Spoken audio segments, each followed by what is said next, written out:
Governor Newsom is taking his message overseas, urging European leaders to stand up to President Donald Trump during this year's World Economic Forum in Davos, Switzerland.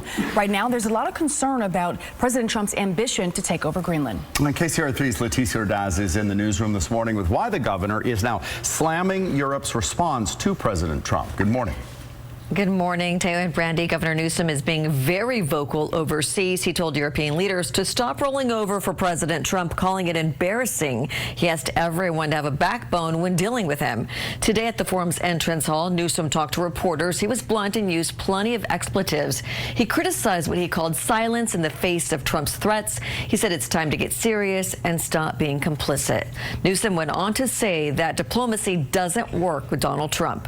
He said, quote, he's a T-Rex. You mate with him or he devours you, end quote. The governor said Trump's economic agenda is not America first, but Trump first. This morning, political expert Mark Sandalow is weighing in on what the governor is doing overseas.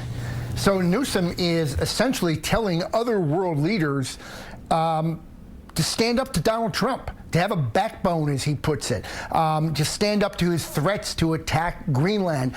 It's fascinating. There used to be this long-standing norm in American politics that debates on foreign policy end at the water's edge, meaning you criticize the president at home, but you never go overseas to criticize your own president. That was the norm. Of course, it was also the norm that a president would never threaten to attack a NATO ally.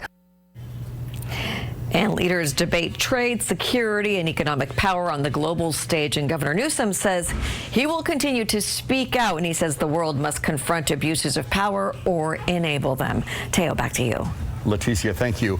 By the way, President Trump is on his way to Switzerland right now, where he is slated to give a special address and meet with global business and political leaders.